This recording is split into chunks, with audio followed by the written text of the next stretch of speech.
여러분 안녕하십니까? 인문학TV 고객입니다.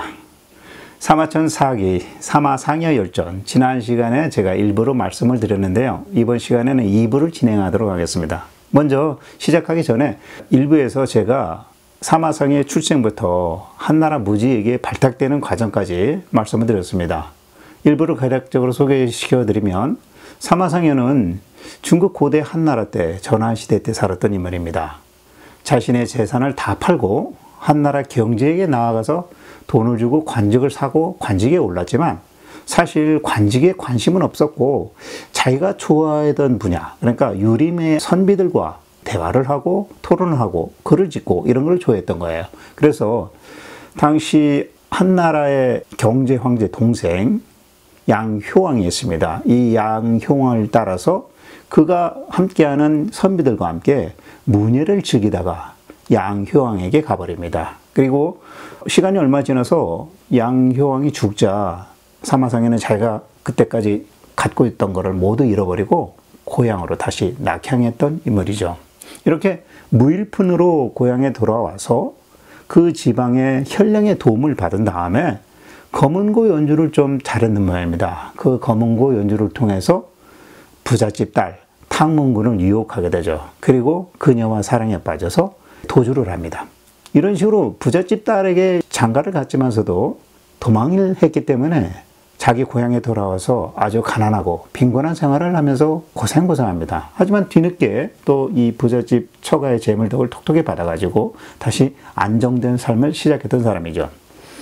한편 예전에 양날에 있을 때 사마상여가 쓴 글 중에 자부를 우연히 황제 무제가 읽게 됩니다. 그래서 이 사마상여의 문학적 능력, 그 재능, 이런 거에 대해서 황제가 감탄을 하고 사마상여를 직접 만나보고자 하는 거죠. 그래서 결국 상여는 또다시 한나라 조정에 들어가게 되고, 황제, 이번에는 이제 무제를 위한 유력부라는 글을 추가해서 올려서 이 황제의 총애를 톡톡하게 받게 되는 사람이었습니다. 그래서 그의 인생에 있어서 2번씩이나 조정에 나가서 관직을 얻은 인물로 제가 지난 시간에 소개를 시켜드렸습니다.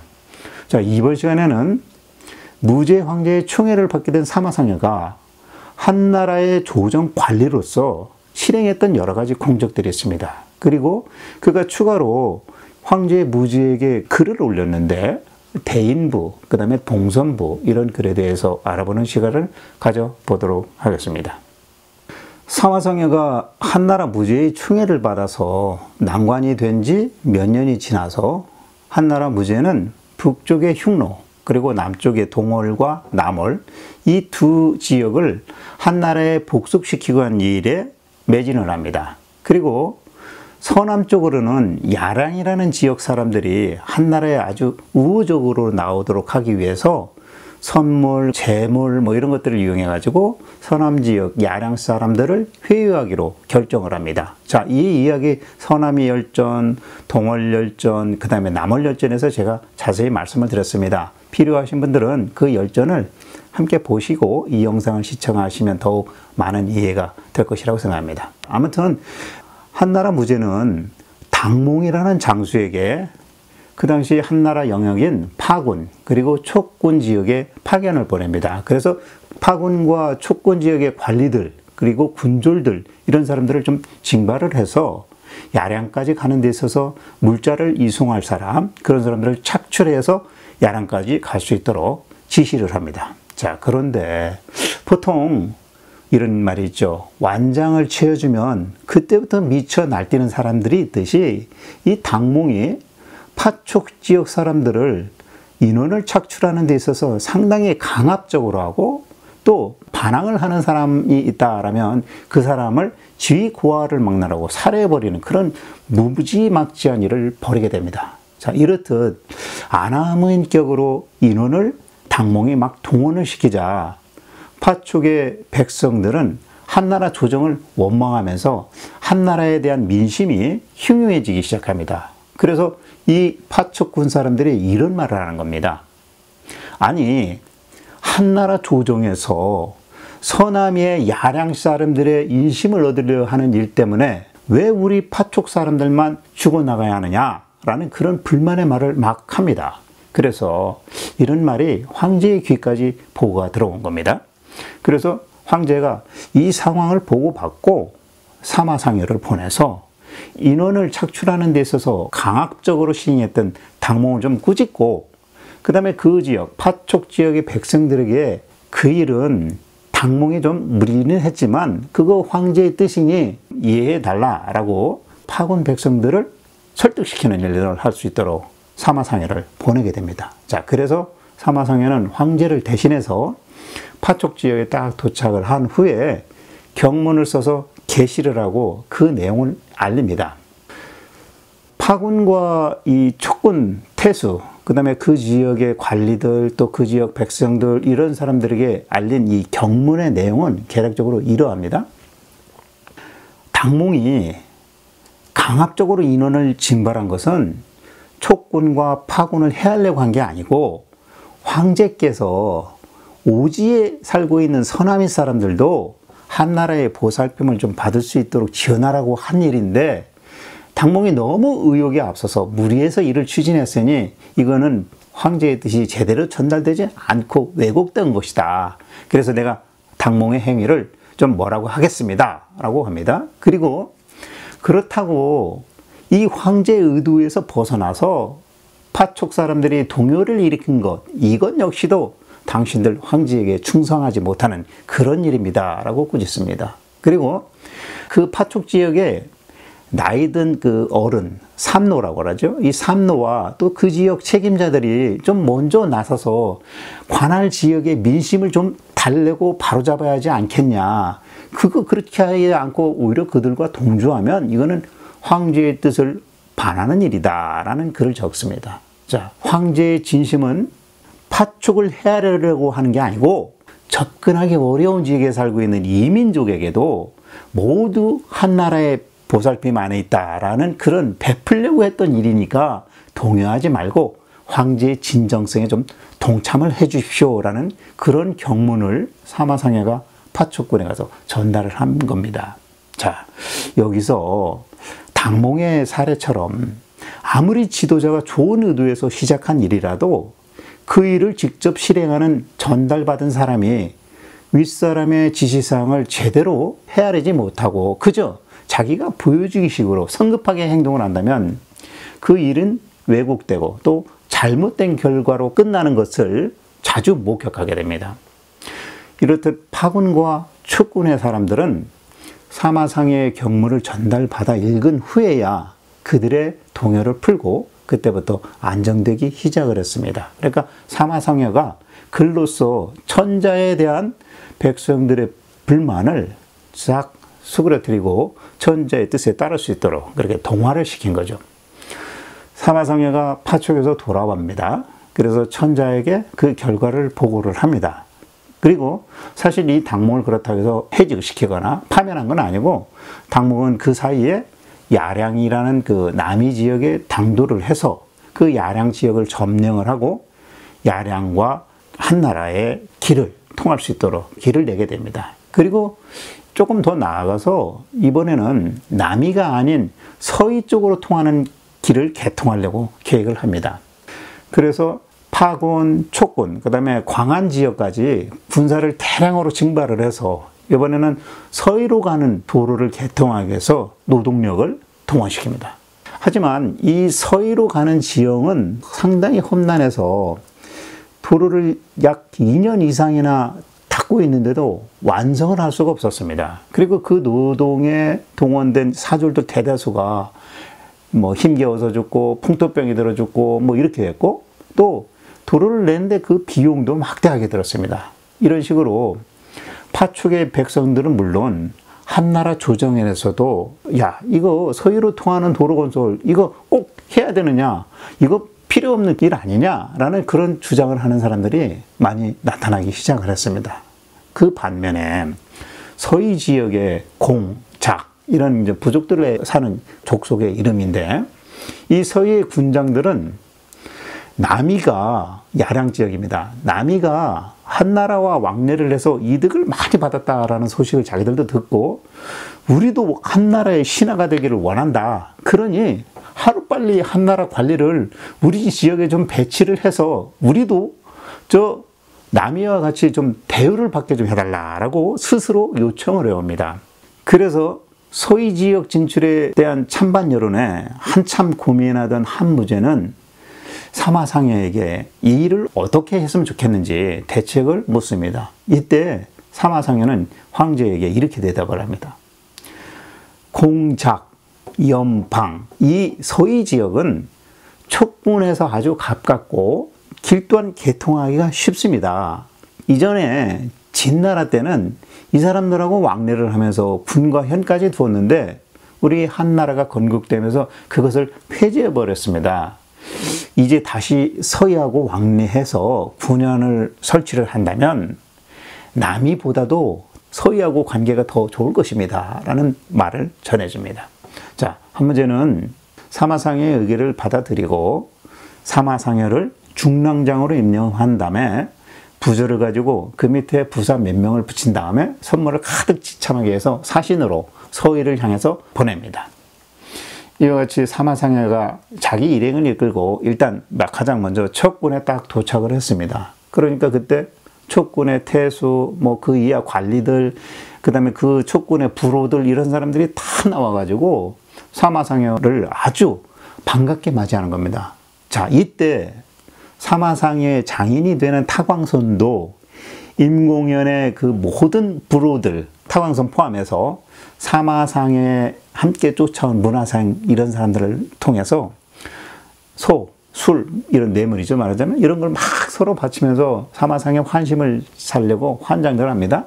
근데 장인인 타광손도 이런 환대하는 모습을 딱 보면서 내가 이럴 줄 알았다면 내 딸 탕문군을 진작에 저 사마상여에게 시집을 보냈어야 되는데 내가 이렇게 될 줄은 몰랐다면서 그동안 냉랭하게 대했던 과거의 일을 후회합니다. 그리고 이 타광손이 가지고 있던 재산을 자기 아들에게 물려주는 것과 똑같은 비율로 재물을 나눠 가지고 탕문군 딸에게 전달을 합니다.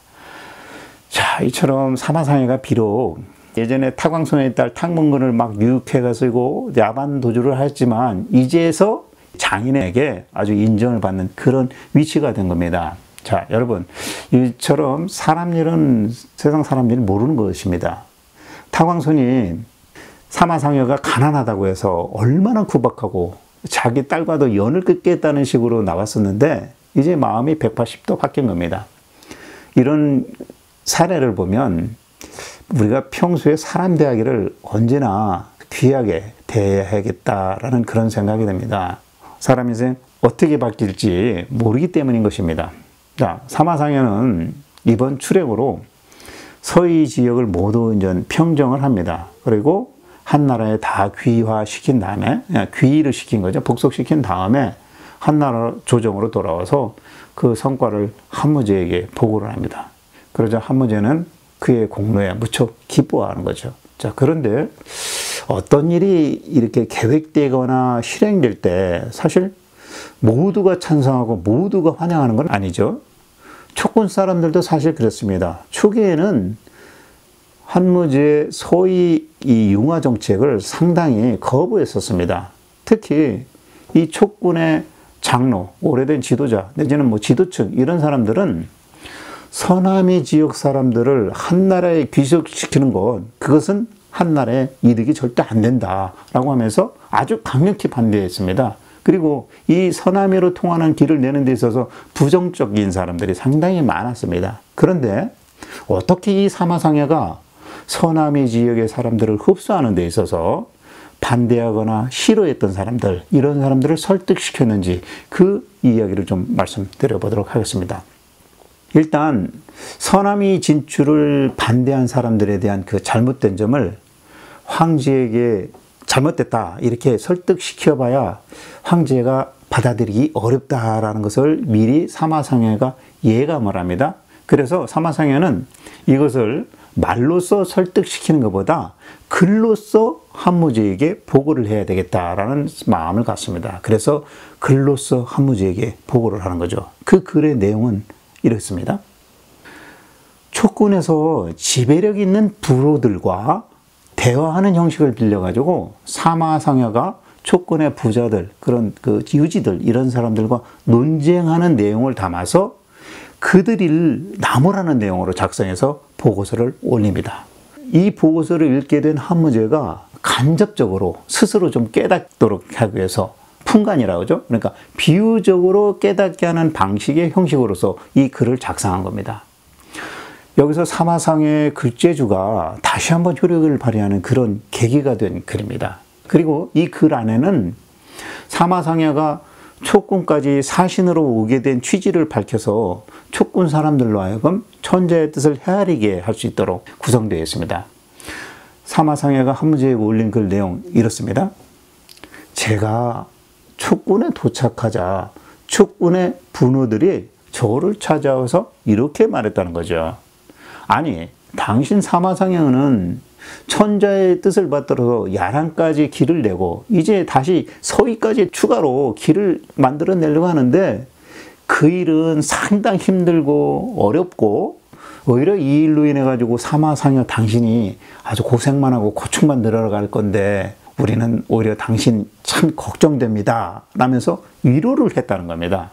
그리고 이 서위 지역 사람들을 한나라에 복속시켜줘 봤자 도움도 되지 않을 뿐더러 우리 촉군 사람들의 몫을 나눠가지고 저 천박한 서위 사람들 돕자는 것은 이치에도 맞지 않는다. 굳이 당신이 그 일에 앞장서는 이유를 도대체 우리는 뭔지 모르겠다 라고 이렇게 대답을 했다는 거죠. 그래서 사마상야는 이 촉군의 분호들에게 이렇게 답변을 합니다. 아니 도대체 무슨 소리입니까? 당신들 말이 맞다면 촉군 사람들, 이 지역 당신네 사람들도 아직도 옛 많이 오랑캐 복식을 입고 있었을 텐데 지금은 당신네들 한나라 복식을 즐겨 입지 않고 있습니까? 그것은 파곤 사람들도 마찬가지입니다. 나는 지금 천자께 보고해야 돼서 바쁘니까 당신들께 한 말씀만 드리겠습니다. 자고로 세상에는 반드시 비범한 사람이 있어야 비범한 일이 있고 비범한 일이 일어나야 비범한 공이 있는 것입니다. 비범함이라는 것은 본래부터 평범한 것과는 근본적으로 다릅니다. 그래서 비범한 일이 일단 시작되면 일반 백성들은 두려움부터 앞섭니다. 하지만 그 일이 일단 성공하면 그때부터는 천하가 편안하고 태평스럽게 되는 것입니다. 이렇게 말을 합니다. 자, 그렇게 말한 뒤에 예를 하나 듣습니다. 예전 고대 한나라의 우임금은 치수사업, 물관리사업을 통해서 자기가 또 직접 실행하는 그런 비범함 때문에 백성들이 홍수로부터 보호받고 또 안심하고 농사를 지으면서 태평성대를 살 수 있는 그런 사례를 만들었다라고 이렇게 예를 들면서 낡은 습관, 낡은 관습 이런 거 떨쳐버리고 과감한 변화야말로 가장 훌륭한 성과를 낼 수 있다라는 말을 강조를 합니다. 천자가 백성의 안위를 살피는 데 있어서 한정된 백성만 딱 바라봐서 되겠냐. 설령 조금 불편한 백성이 있다 하더라도 아직 변방에 갇혀서 세상의 순리, 세상과 교류하지 못하고 느끼지 못하고 누리지 못하는 이런 오지 지역의 백성들에게도 천자의 은덕을 베풀어 가지고 평안하고 행복하도록 이끌어야 되지 않겠느냐. 근데 당신들 촉군의 장로들은 당신들 생각만 하고 계십니까? 라는 그런 내용입니다. 자, 저는 이 대목에서 비범한 인물에 대해서 이야기하는 구절에서 딱 두 사람이 생각났습니다. 첫 번째는 우리의 선조, 어느 누구도 예상하지 못했던 외적의 침입을 대비해서 거북선을 건조하고 왜군을 막아낸 이순신 장군입니다. 그리고 또 한 사람, 무선전화기, MP3, 그리고 개인용 컴퓨터, 이것을 통합을 해서 스마트폰을 창조해낸 스티브 잡스가 생각이 났습니다. 이 외에도 비범한 인물들이 많이 있습니다만 이들이야말로 세상을 편안하게 하고 유익하도록 이끌어낸 비범한 인물이 아닐까라는 그런 생각이 듭니다. 사마상야가 촉군의 부로들을 설득을 하면서 서남위로 진출 정책을 폈죠. 그래서 황제께서 베푸는 크나큰 사랑과 포용인데 이거를 막아서야 되겠는가라고 강하게 주장한 겁니다. 그래서 촉군의 그 부로들은 설득됐고 또 촉구할 사람들은 한무제 서남의 진출 정책을 이제 받아들이기로 했다라는 내용으로 글이 마무리됩니다. 자, 이 글을 읽은 한무제는 아주 무척 기뻐합니다. 상해의 노고를 치하하는 거죠. 자, 그런데 사람이 이렇게 좀 능력 있게 잘 나가다 보면 항상 모함을 거는 사람이 있습니다. 마찬가지로 이 사마상에도 얼마 지나지 않아서 어떤 사람이 한무제 천자에게 찾아가서 상여가 사신으로 서남이에 갔을 때 뇌물을 받았다라고 상소를 해서 상여는 그에 대한 책임을 묻고 관직에서 물러나게 됩니다. 근데 하지만 뭐 한 해 딱 1년 지나서 다시 황제의 부름을 받고 이번에 다시 세 번째로 난관이 됩니다. 뭐 어떻게 잘 해결된 것 같습니다. 자, 근데 여기서 여러분 그 전국시대 말기에, 그러니까 이 한무제 이전입니다. 진나라의 진시 황제를 만났던 법가의 대가 한비자도 법가의 어떤 통치수를 잘 기록하고 했지만서도 상당히 말을 더듬었었다고 합니다. 마찬가지로 사마상에도 말을 더듬었다고 합니다. 이처럼 언어에 대한 소리내기가 좀 불편한 사람들은 그것을 보완하기 위해서 그 반대로 글솜씨가 더 발달되는 모양입니다. 그래서 이 사마상에는 말보다는 글로써 황제를 설득하고 황제에게 보고를 통해서 자기의 뜻을, 자기의 의중을 풀어갔던 것 같습니다. 그리고 이 사마상에는 소갈병이라고 해가지고 당뇨를 앓았다고 합니다. 그리고 그때는 이제 탕문군이라는 부잣집 딸을 만나서 혼인했기 때문에 뭐 재물은 뭐 풍족할 정도였다고 해요. 자, 그리고 이 사마상에는 벼슬살이를 했지만 관직이라든지 자기라든지 이런 걸 욕심내지는 않았습니다. 오히려 나라에서 하는 일에 관여하지 않으려고 자기 병을 핑계 삼아서 가급적이면 뒤로 빠지려고 했다는 거죠. 근데 한 번은 상여가 사냥하기를 무척 좋아했던 황제를 쫓아서 장양궁이라는 곳에 가서 사냥을 하다가 황제에게 사냥일에 대해서 간언하는 상소를 올립니다. 그때 그 상소문 내용이 대략 이렇습니다. 같은 종류의 부류라 하더라도 각자 능력과 힘이 모두 다르듯이 사람도 어떤 사람은 힘을 잘 쓰는 사람, 어떤 사람은 힘은 없는데 화를 잘 쏘는 사람, 어떤 사람은 두 가지 다 못하지만 말을 잘 타는 사람 등등 이렇게 사람마다 능력이 다 다르다는 거죠. 마찬가지로 짐승도 다 똑같지 않고 그 짐승이 다양하다는 거죠. 그래서 황상이 사냥을 다니다가 사나운 짐승을 뭐 토끼야 뭐 그렇게 사납지 않겠지만서도 경우에 따라서는 사나운 짐승을 만나서 혹시라도 사고라도 일어나는 날에는 심각하다. 그러니 아무리 황제 주변의 모든 것이 안전하다고 하더라도 재수 없으면 황제께서 마차를 타고 달리다가 갑자기 조그만 무릉덩이 하나에 마차가 뒤집힐 수 있으니 황제의 그 옥체를 잘 보존하기 위해서는 사냥 나가는 횟수도 좀 줄이시고 사냥도 좀 적당히 조심해서 했었으면 좋겠습니다. 라고 보고합니다. 그러면서 이런 재앙, 불운은 언제나 예고 없이 다가오니까 조심해야 됩니다. 라는 상소를 올립니다. 자, 이 글을 받아든 한무제가 자기의 안위를 생각해서 상소를 올린 사마상여에게 얼마나 고마움을 느끼는지 모릅니다. 아무튼 사마상여는 황제의 그 속마음을 아주 잘 뚫어보는 그런 능력도 가졌는 모양입니다. 원래 좀 이런 사람들이 출세를 합니다. 욕심을 내면. 근데 사마상여는 또 그런 출세욕은 많이 없었던 것 같아요. 상여가 황제와 사냥을 다 끝내고 돌아오는 길에 예전 아까 말씀드린 그 진나라 마지막 황제 2세 호의 묘지를 지나면서 자기가 느낀 감정을 또 글로써 부로써 적어가지고 그것마저도 황제에게 추가로 올립니다. 그때 호에에 대해서 글을 쓴 그 내용이 대략 이렇습니다. 산천은 예나 지금이나 변함없이 아름답고 아주 웅장한데 진나라의 2세 황제 호에는 몸가짐이 똑바르지 않아서 자기 나라를 멸망시켜버렸고 권세도 다 잃게 되었다. 거짓된 말을 믿고 깨닫지 못해서 총묘사직도 다 끊어지고 나라는 멸망을 했으니 얼마나 슬픈가. 품행이 좋지 못했기 때문에 무덤에 잡초가 아주 무성하게 돋보이는데도 무덤 돌보는 사람도 없고, 후에 혼 역시도 갈 곳이 없어서 제사도 받지 못하고 있는 그런 일이니 얼마나 슬픈 일인가라는 표현을 써서 황제에게 올립니다. 자, 이런 아주 무능했던 지도자, 진나라 황제 호예의 죽음과 그 영혼까지도 비참함을 알려가지고 한무제에게 경각을 좀 시키고자 했던 것 같습니다. 진나라 2세 황제 호예에 대한 이야기는 제가 올려드린 진시황 본기 5부를 보시면 자세하게 아실 수 있습니다. 참조하시기 바라겠습니다. 자, 이처럼 진 2세 황제의 무덤을 다녀온 소회를 부로 적어가지고 무지에게 올린 사마상에는 바로 이어서 이번에는 대인부라는 글을 지어서 무지에게 올립니다. 자, 이때 사마상의 직책은 효문원령이라 해가지고 무지의 할아버지인 한문제의 그 능을 관리하는 그런 관리로 임명된 상태였다고 합니다.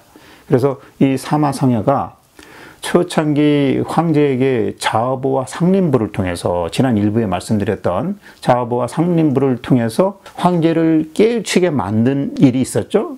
그리고 나서 이번에는 한무제가 신성과 관련된 도를 좋아하는 것을 보고서 그 전에 올려드린 그 유력부보다 더 화려한 글을 자기가 짓겠다라고 하면서 이 대인부를 지어서 올리게 되는 것입니다. 자, 여기서 이 대인은 군왕, 그러니까 천자를 말합니다. 그리고 대인부는 그 내용이 군왕이 구름 속에서 용이 끄는 수레를 타고 신선의 세계를 누리는 그런 화려한 모습, 그런 거를 또 아주 화려한 그런 필치로 풍자해가지고 글로써 몽상적인 세계의 세상을 딱 묘사하고, 또 그 문장 내용 또한 상당히 난해하고 화려하게 이렇게 포장하고 표현해가면서 약간 이 도가 사상과 관련된 그런 글입니다. 자, 구체적인 대인부의 내용을 읽다 보니까 상당히 혼란합니다. 아무튼 뭐 신선 노름하는 그런 느낌이 듭니다. 그래서 생략하기로 하고 그에 대한 그 후속 얘기만 말씀드리겠습니다. 사마상야가 직접 써서 올린 대인부의 글을 다 읽은 한무제가 아주 기뻤습니다. 또 왜냐, 마치 자기가 갑자기 구름 위로 둥실 올라가가지고 구름을 탄 것 같아요. 마음이 하늘과 땅 사이를 막 왔다 갔다 하면서 놓이는 그런 신선이 된 것 같은 그런 느낌을 가진 겁니다. 여기서 한무제 이렇게 보면 영토, 중국 영토를 확장하고 정복하는 일에도 아주 진념을 보여주었지만 이 시점에 왔을 때는 도가 사상에도 조금 빠지기 시작했던 것 같습니다. 원래 한무제는 나라를 통치하는 데 있어서는 유가 사상을 적용을 했지만 사적으로는 이 한무제의 할머니, 그러니까 문제의 부인이죠, 두태우가 예전에 집중했었던 것이 도가 사상이었습니다. 그래서 이 두태우의 영향을 좀 받았던 것 같습니다. 아무튼 이 대인부를 올리고 난 다음에 상야는 나이도 이제 어느 정도 들었고, 그래서 병을 핑계로 벼슬을 그만두고 무제가 당시에 신도시로 만들었던 무릉에 가서 살고 있었습니다. 근데 한무제가 이 사마상의 그 몸 상태를 전달받고 자기 신하를 시켜서 이렇게 지시를 하는 겁니다. 여봐라, 사마상의 병이 위독하다고 내가 들었다. 그러니 가서 그가 갖고 있는 모든 책을 가져오는 것이 좋겠다. 만약 그렇게 하지 않으면 나중에 그가 갖고 있는 책 다 잃어버릴 것 같다. 이런 말을 합니다. 그러니까 한무제는 사실 사마상의 글을 무척 아꼈던 거죠. 그러니까 죽기 전에 그 책 잃어버리기 전에 다 확보해야 되겠다라는 생각을 갖고 신하를 사마상의 집에 보낸 겁니다.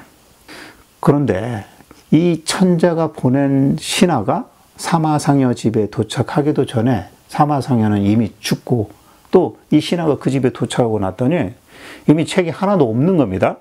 그래서 사마상의 아내 탕문군에게 이거 어떻게 된 일이냐라고 물었더니 탕문군이 이렇게 대답을 하는 거예요. 우리 남편이 원래부터 갖고 있던 책은 없었습니다. 그리고 가끔 글이라도 이렇게 지어서 놓게 되면 사람들이 와서 확 가져가 버렸기 때문에 집에 남아있는 책이 없습니다. 다만 남편이 죽기 전에 한 권의 책을 쓱 쓰더니 그 책을 저한테 주면서 천자가 보낸 사자가 와서 책을 찾거든 바로 이 책을 천자에게 바쳐야 한다라고 그렇게 말씀하셨습니다. 그래서 지금 남아있는 책이라고는 이 책밖에 없습니다 하면서 책 한 권을 전달해 주는 거예요. 자, 사마상해가 마지막으로 남긴 책, 바로 그 책이 뭐냐? 하늘과 땅에 죄를 올리는 봉선에 관한 봉선부라는 글입니다.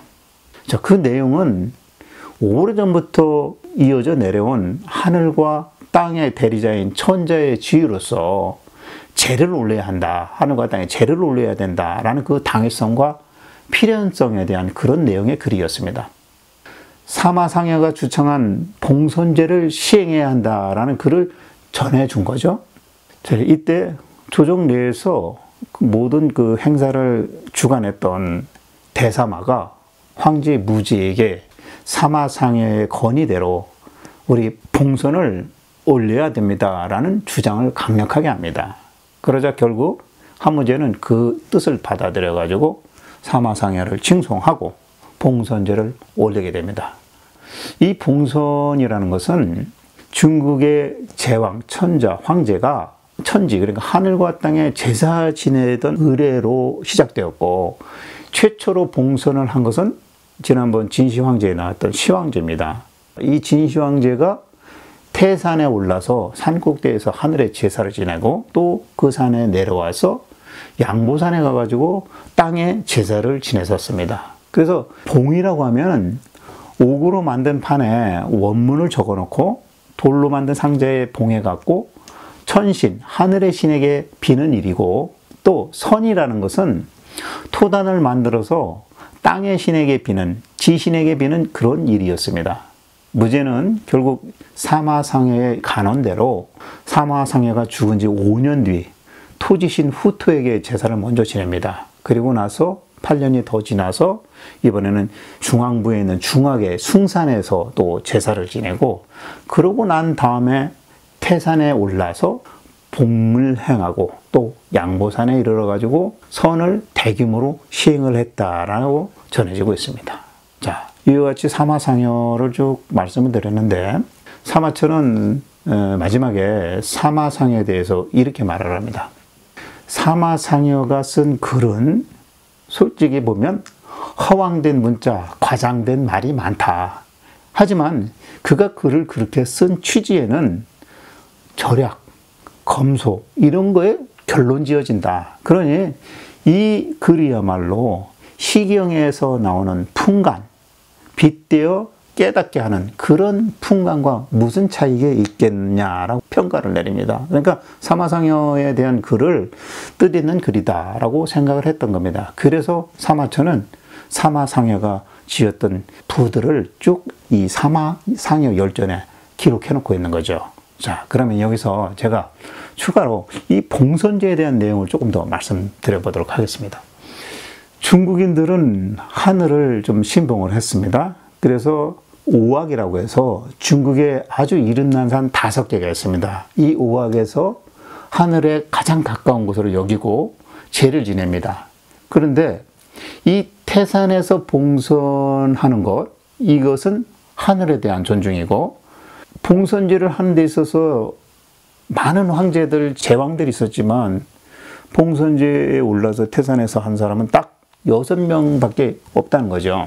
근데 중국 전설에 따르면 중국의 세상, 그러니까 천지라고 보겠죠. 그 당시는 중국이 뭐 세상의 중심이라고 생각했으니까, 천지를 연 반고가 죽은 다음에 반고의 머리와 이 사지, 팔다리, 그 다음에 뭐 복부, 여기까지, 이것이 5개의 유명한 산이 되었다는 겁니다. 오악이 되었다는 거예요. 그래서 주례에 오악에 대한 내용이 나오는데, 이 주례라는 것은 전국시대 말기에 만들어진 내용입니다. 그리고 유가사상에다가 도가사상, 법가사상, 음양가, 뭐 여러 제자백가의 그 사상들을 쫙 융합해가지고 형성된 것이 이제 주례인데, 이 오악의 사상, 이것은 사실 은나라, 그러니까 상나라 이후에 사방신의 개념과 전국 초기의 오행관념을 섞어가지고 형성된 산을 숭배하는 산악숭배 사상인 거죠. 그래서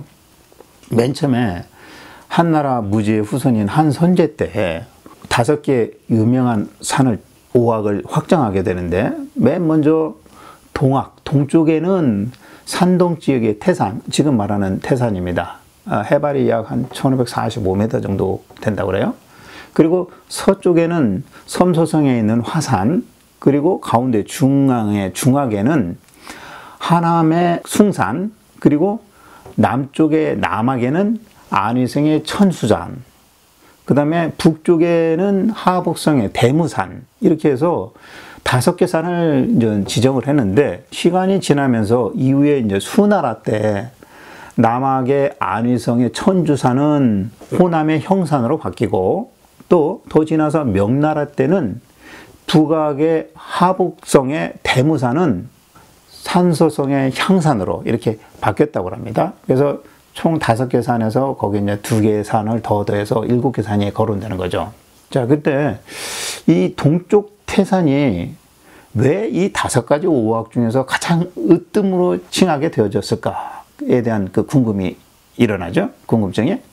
그 원인은 여러 가지가 있는데, 첫 번째로는 오악 중에 산 중에서 태산이 사실 높이로는 3번째인데, 이 태산의 위치가 평원에 위치하고 있기 때문에, 그리고 또 동쪽으로는 우리로서는 서이지만 그들로서는 이제 동쪽 바다죠. 동해가 있고, 서쪽으로는 황하가 흐르고 있습니다. 그리고 이 산 정상과 바다의 고도차가 아까 1500 정도 된다고 그랬는데, 평지에서부터 보면 한 1300m 전 되는 모양이에요. 그래서 사실은 그렇게 높은 산은 아니지만 평야 지역에 산이 우뚝하게 있으니까 아주 시각적으로 더 높이 보이는 그런 산인 거죠. 그래서 옛날 사람들은, 지금은 우리가 이제 다 알지만, 옛날 사람들은 태산이 가장 높았다고 생각했던 거예요. 그래서 태산에서 이제 중심을 뒀고, 또 두 번째는 아까 그 천지에 대한 전설에 따르면 반구라는 신이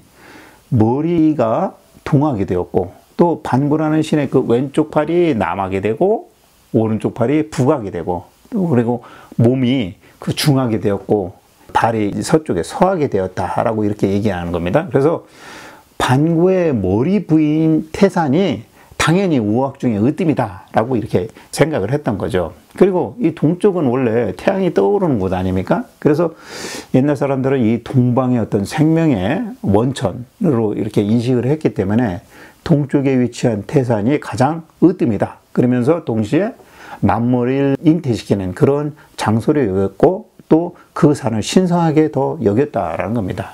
그리고 세 번째로는 이 태산은 공자도 상당히 숭배했던, 태산을 높이 평가했던 그런 산이 되겠습니다. 그리고 이 네 번째는 이 봉선제라는 이야기가 전국시대 때부터 시작이 됐는데, 당시에 유학자들 중에서 오악 중에 태산이 가장 높다고 여겼습니다. 그러니 당연히 황제나 제왕이나 내지는 제후 이런 사람들은 태산으로 가서 제사를 지내야 된다라고 당연시화됐다는 거죠. 그리고 마지막으로 사마천 역시도 약간 유가사상을 이제 따르는 사람이었잖아요. 그래서 사마천 역시도 태산을 상당히 숭상을 했었다라는 얘기입니다. 그래서 사마천은 이 사계 봉선서에 보면 이런 말을 내비치고 있어요.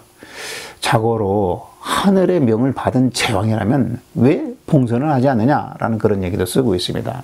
아무튼 이 진시황 그리고 한무제, 이 두 사람은 태산에서 봉선을 한 첫 번째, 두 번째에 되는 사람입니다. 근데 이 사마천은 또 아무나 제왕만 되면 봉선을 해야 되느냐? 아니다라는 얘기죠. 봉선제를 올리기 위해서는 기본 조건을 갖춰야 된다라는 얘기를 하고 있어요. 그래서 첫 번째는 일단 세상을 바뀌어야 되고, 그래서 세상이 바뀌어서 나라의 영역도 아주 하나로 통일되어 있어야 된다라는 얘기입니다. 그러니까 이 대상이 되는 사람이 진시황 통일했죠. 그 다음에 한무제가 영역을 최대한 확장을 했죠. 그러니까 첫 번째 대상이 봉선을 올릴 만한 제왕이다라고 생각을 했던 것이고, 그 다음에 두 번째는 그 봉선을 올릴 만한 제왕의 그 재위 기간 동안에 세상이 평안하고 백성들이 아주 평안하게 살 수 있는 그런 체계가 이루어져야 된다라는 얘기죠. 그래서 아주 훌륭한 제후만이 봉선제를 올릴 수 있다라는 자격 조건이 주어진다는 겁니다. 그리고 마지막 세 번째가 뭐냐? 이 태평성대로 아주 상스러운 기운이 뭔가 나타나야 한다라는 얘기죠. 아무 때나 봉선제 올리는 게 아니라 그런 그 상스러운 기운이 막 나타나는 상황에서 봉선을 올려야 된다. 이 세 가지 조건을 다 만족시켜야 봉선제를 올릴 수 있는 황제의 당위성을 갖게 된다라는 얘기를 하고 있습니다. 그러니 사실 고대의 황제는 수도 없이 많았죠. 근데 이 세 가지 조건에 부합하는 황제는 많지 않았습니다. 그래서 봉선제를 지냈냐 못 지냈냐 이걸 가지고 그 제왕의 영예를 판단하는 그런 기준까지도 되었다고 합니다.